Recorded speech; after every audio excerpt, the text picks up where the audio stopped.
दोस्तों नमस्कार, मैं एल के Gautam advocate YouTube channel legal right and procedure में आपका स्वागत करता हूं। आज की चर्चा का विषय है, क्या बलात्कार की सजा को राजीनामा के आधार पर कम किया जा सकता है। साथियों,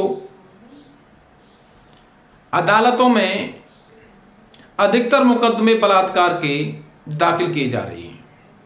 आए दिन चर्चा कहीं न कहीं होती है और अधिकतर केस बलात्कार के थानों पर आते हैं। अन्य मामले फिलहाल कम हो गए हैं। इसके पीछे कई कारण हैं जिनकी चर्चा हम यहां नहीं करेंगे। आज मात्र चर्चा इस विषय पर है, क्या राजीनामा हो सकता है, या अगर मुकदमा चला है और अभियुक्त की सजा हो गई है और उसके बाद पीड़िता और अभियुक्त के बीच में कोई सेटलमेंट होता है या राजीनामा हो गया है, पंचायत में समझौता हो गया है, तो इन आधारों पर,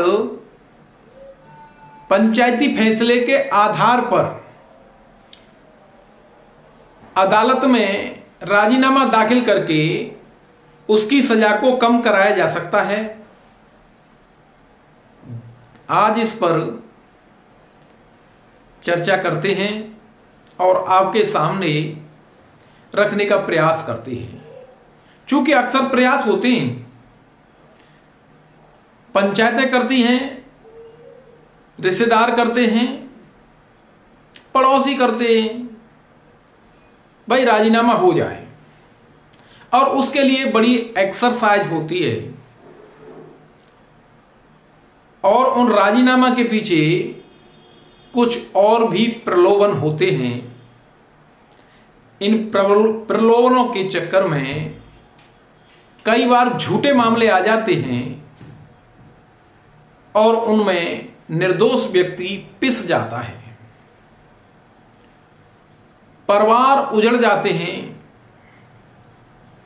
ये पंचायतें ऐसा निर्णय दे देती हैं, उनसे पीड़ित पक्ष अथवा अभियुक्त पक्ष उबर नहीं पाता है। साथियों, बलात्कार का मुकदमा राजीनामा करने योग्य नहीं है, नॉन कंपाउंडेबल है। ऐसे मामलों में राजीनामा होता नहीं है। शुरुआती तौर से लेकर अपील के स्तर तक अगर कोई प्रयास करता है और न्यायालय में ये लाता है कि इस मामले में राजीनामा हो गया है, तो ये खतरनाक साबित हो सकता है। अदालतें इसे कंसीडर नहीं करेंगी। अगर पक्षकारों को खुला छोड़ दिया जाए कि आप राजीनामा कर लें और राजीनामा करने के बाद अदालत में आ जाएं, तो बहुत मुश्किल हो जाएगा। न्यायालय को संतुष्ट नहीं किया जा सकता है कि राजीनामा की सहमति है अथवा पीड़िता ने वास्तविक रूप से राजीनामा किया है। यह संदेह बना रहता है। अगर पक्षकारों को इसकी परमिशन दे दी जाए, कानून इसकी परमिशन दे दे, तब इसके पीछे बड़े गंभीर परिणाम हो सकते हैं। हो सकता है कोई पीड़िता राजीनामा करना नहीं चाहती हो, उस पर अनावश्यक दबाव बनाया जाए,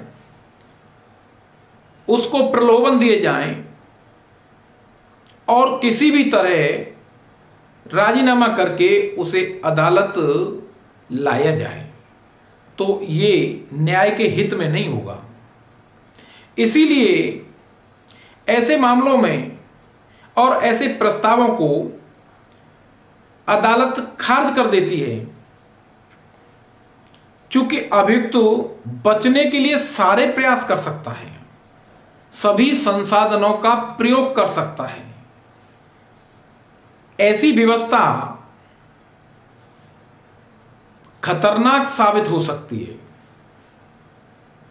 इसलिए अदालतों ने यह माना और निर्देश दिए कि राजीनामा जैसा ऑप्शन गंभीर मामलों में और विशेष रूप से बलात्कार जैसे मामलों में पक्षकारों के पास नहीं है। पक्षकार राजीनामा नहीं कर सकते। अगर अपराध हुआ है तो उसकी सजा होगी, और अगर सजा हो चुकी है तो पीड़िता और अभियुक्त के बीच का सेटलमेंट, कंप्रोमाइज, इस आधार पर दाखिल कर देना कि शादी हो चुकी है, अपने जीवन में खुश है और कोई विवाद नहीं रहा है और राजीनामा हो गया है, तो ऐसी अनुमति नहीं है। इसके पीछे कारण यही रहा कि ऐसे हालात न पैदा हो जाएं कि पीड़ित या परिवारजनों को ऐसी विषम परिस्थितियों का सामना करना पड़े जिन्हें वो नहीं चाहते हैं, अथवा मुकदमा लड़ते लड़ते इस तरह दुखी हो गए हैं कि मजबूर होकर राजीनामा कर रहे हैं। तो मेरे कहने का और आपके सामने रखने का ये प्रयास है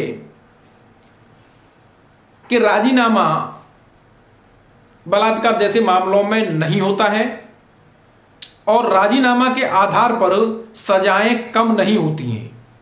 2013 के संशोधन में ये संशोधन को खत्म कर दिया गया।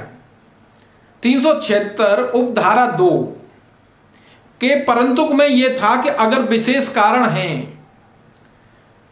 तो सजा कम की जा सकती है, लेकिन 2013 के संशोधन में इस बात को खत्म कर दिया, क्योंकि बहुत सारे मामले इस तरीके से आ रहे थे। तब विधायन में संशोधन करके इसे हटा दिया गया। अब कोई ऑप्शन नहीं बचता है और इस तरह का कोई नियम नहीं है कि आप राजीनामा करके छूट पा जाएं। ये बातें मैंने आपके सामने जो रखी हैं, समूह बनाम स्टेट ऑफ हरियाणा के सुप्रीम कोर्ट के निर्णय में कही गई बातें हैं। इसलिए प्लीज राजीनामा जैसे मामलों से